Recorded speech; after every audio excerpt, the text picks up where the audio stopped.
Les perspectives économiques mondiales pourraient être en voie de légère amélioration, mais la situation reste un casse-tête majeur pour les responsables politiques, les décideurs et surtout pour ceux qui sont en première ligne, comme le Fonds monétaire international. Pour parler du chemin périlleux qui se trouve devant nous, nous accueillons la directrice générale du Fonds monétaire international, Christine Lagarde, dans The Global Conversation.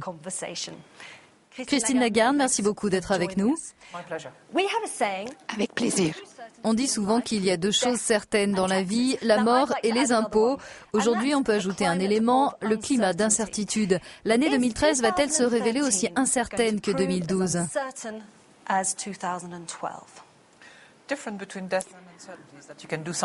Bien entendu, on peut toujours agir sur l'incertitude plutôt que sur la mort. Et j'espère que les politiques auront la possibilité d'aborder les incertitudes et auront la possibilité de les écarter le plus possible en 2013, de sorte que la confiance pourra être restaurée, les investisseurs pourront investir et les entreprises pourront lancer de nouveaux projets qui pourront nous permettre de voir de jours meilleurs.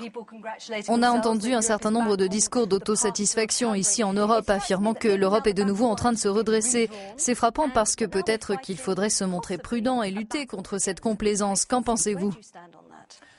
En fait, je pense qu'il y a trois options possibles. Nous avons pu éviter, bien entendu, la chute en 2012. Nous avons, bien entendu, à éviter toute rechute pour l'avenir et nous n'avons pas la possibilité de nous relâcher, de nous relaxer, si je puis dire. De cette façon, nous pourrons, bien entendu, permettre à l'année 2013 de s'ouvrir sur de meilleures perspectives, de garder la dynamique, de poursuivre les réformes, de maintenir la consolidation fiscale et de maintenir également les réglementations financières qui ont vu le jour. La Grande-Bretagne alimente l'incertitude et certains disent qu'elle met l'Europe en péril, le Royaume-Uni en péril. Et c'est peut-être symptomatique de cette tendance des dirigeants européens à faire passer leur politique intérieure avant les enjeux internationaux. C'est le cas ?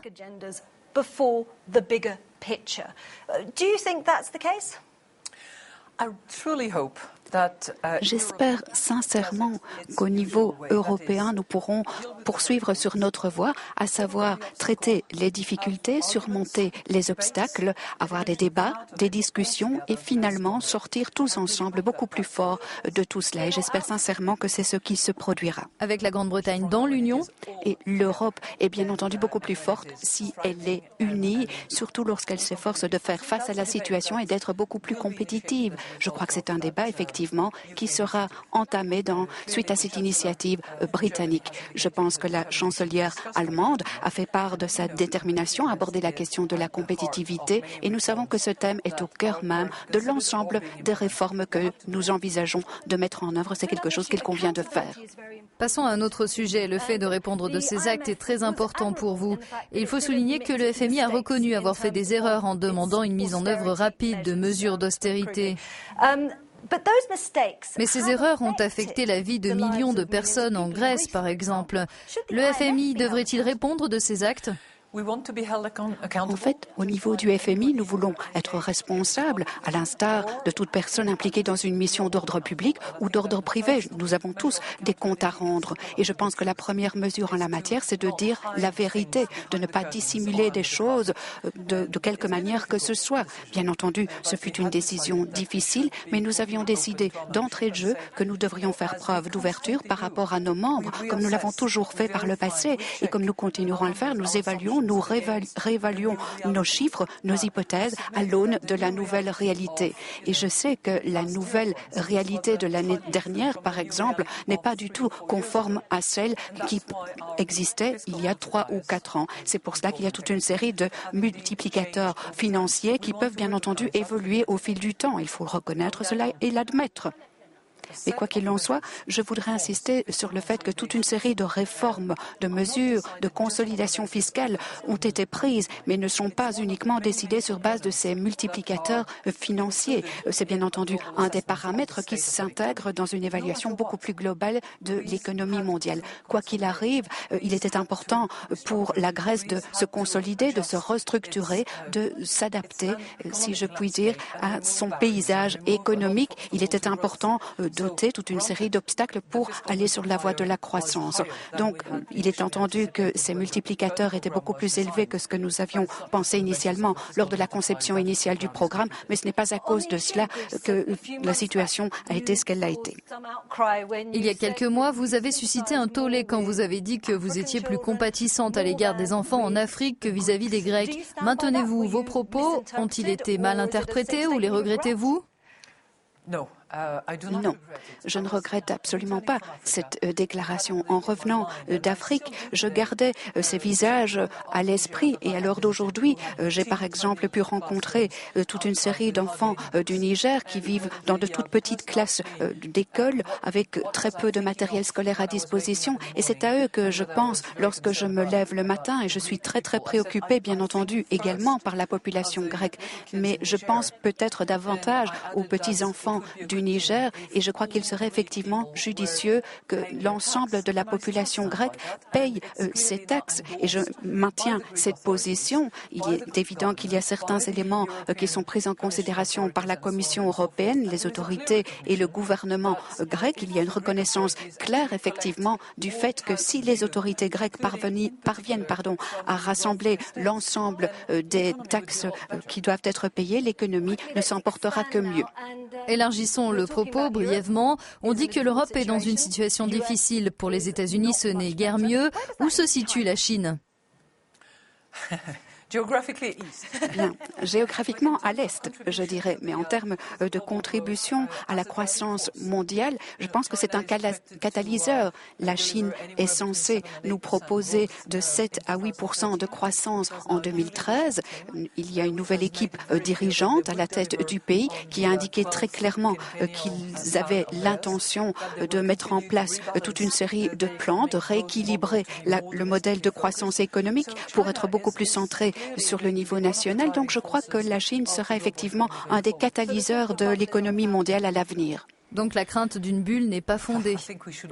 En fait, par rapport à cela, je pense qu'il faut être très attentif par rapport à toute bulle qui pourrait survenir, notamment par rapport à l'origine, notamment en ce qui concerne le secteur immobilier, parce que nous le savons, une bulle financière combinée à une bulle immobilière pourrait bien entendu se révéler dangereuse. Quoi qu'il en soit, je dirais que la Chine est très attentive par rapport à cela et accorde justement toute l'attention nécessaire à une croissance beaucoup plus équilibrée.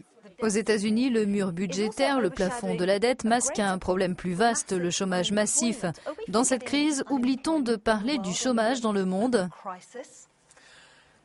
En fait, je voudrais observer tout d'abord que le chômage aux États-Unis tend à s'améliorer. J'entends bien entendu, les chiffres tendent à s'améliorer et ils s'améliorent de façon significative puisqu'on avoisine les 7%, ce qui constitue une amélioration. Mais l'un dans l'autre, le chômage constitue effectivement une problématique de taille. Les chiffres qui viennent d'être récemment publiés par l'OIT font état de 202 millions de personnes au chômage à travers le monde, ce qui est un chiffre de taille, un problème de taille également pour les sociétés, les familles concernées, pour les personnes au chômage elles-mêmes. Et nous savons que, bien entendu, cela suscite énormément de préoccupations. Et c'est pour cela précisément qu'il faut se focaliser sur cette question, s'assurer par exemple que cette croissance décolle véritablement. Nous savons qu'en 2013, il y aura une croissance continue, timide, ou une reprise en tout cas continue et timide. Et ceci sera le résultat bien entendu d'une croissance fondée sur des emplois et pas uniquement la croissance. Je me suis entretenue avec le directeur général de l'Organisation internationale du travail et il disait que ce qui l'inquiétait, à l'heure où l'on dit que l'économie est en cours de redressement, le monde des affaires oublie la question du chômage et il craint qu'on ne s'y attaque pas. Personnellement, j'ai quelques doutes par rapport à cela, dirais-je. Je crois que nous devons être bien entendu partenaires pour éviter que cette situation ne se produise. La croissance en tant que telle ne va pas nous permettre d'aborder le problème dans son ensemble. Il nous faut une croissance inclusive, pérenne, équilibrée et ce sont des éléments qui doivent être des attributs, si je puis dire, de la croissance. Si vous n'avez pas d'emploi sans croissance, nous ne pouvons pas être inclusifs. Nous allons exclure au contraire toute une série de personnes de cette croissance, ce qui n'est pas pérenne du tout. Donc, je pense que les emplois resteront bien entendu au cœur même des préoccupations des gens et nous veillerons à ce qu'il en aille ainsi. Et alors que le chômage entraîne une grande agitation sociale, comment voyez-vous ces troubles qui gagnent la jeunesse à travers le monde dans ce début 2013 ?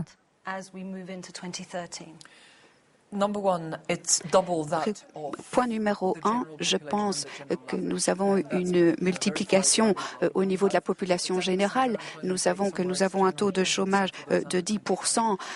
En règle générale, il est de 20% pour les jeunes de moins de 25 ans. Donc la multiplication a tendance à se faire à ce niveau-là. Nous avons 2 fois plus de frustrations, bien entendu, qui sont de mise et de désespoir qui sont également de mise au niveau de cette frange de la population.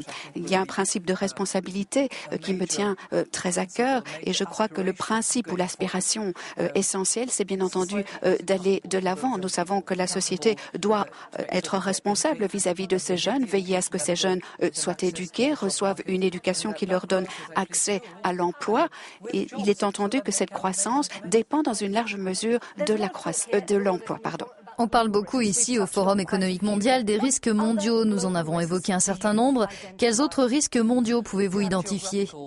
Nous avons bien entendu des zones géographiques telles que les États-Unis, par exemple, où se pose toute une série de questions à long terme, réduction de la dette, déficit qui ne semble pas être traité comme il se doit. Nous avons le Japon, de nouveau, au niveau de la question de la dette à moyen terme. Il me semblerait que les choses ne soient pas traitées comme il se doit, avec un bon ancrage. Nous avons la zone euro, avec toute une série de reconfigurations au niveau architectural. Et je crois qu'il faut évidemment finaliser tout ce travail de refaçonnage, de remodelage qui a été mené à bien. Nous avons le Moyen-Orient qui est en train de vivre d'énormes remaniements, si je puis dire, avec toute une série de conflits, avec des mouvements, des flux de population, des déplacements de population, beaucoup de migrants, ce qui a un impact non négligeable sur la stabilité de cette zone. Nous avons également toute une série de questions territoriales qui ont trait d'une part à la rareté des ressources, dans certains cas de figure du moins. Donc tous ces aspects doivent bien entendu être abordés avec bonne volonté, dans un esprit de coopération. Et la nécessité fondamentale